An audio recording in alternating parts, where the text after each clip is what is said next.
If you found me expressing some kind of happiness or smirking at the market fall, it is not intentional. I mean, it's natural that you feel good when things go as per your expectations, and you don't when you don't.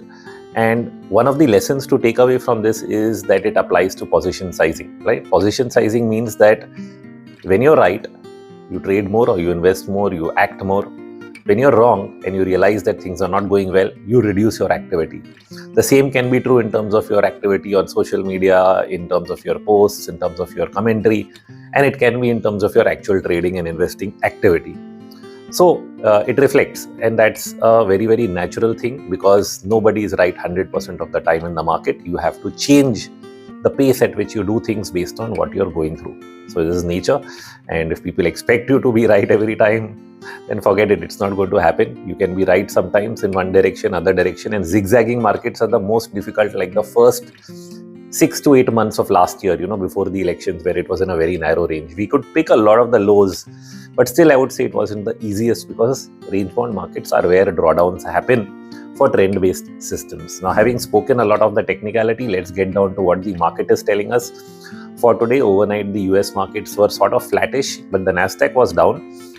And that's what I was actually looking for, the S&P also to close below that HNS neckline in the short term, but that did not happen. It recovered above that, but the Nasdaq remained lower.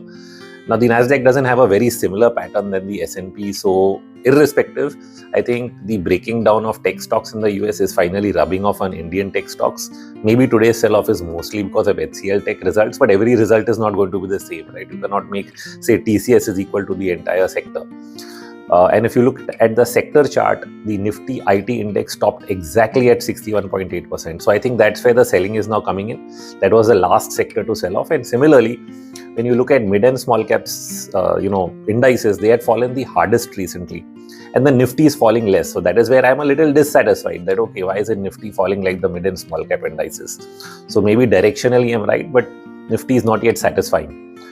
But at some point of time, when you get a sell-off in mid and small cap stocks, eventually it rubs off on the Nifty as well. Why? Because the losses are booked by selling large caps and then the Nifty. So I think in the next stage, the Nifty might be the one that will give us bigger declines than the mid and small cap indices. So there will be that stage as well.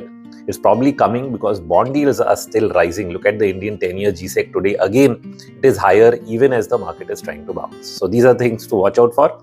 See you all next time.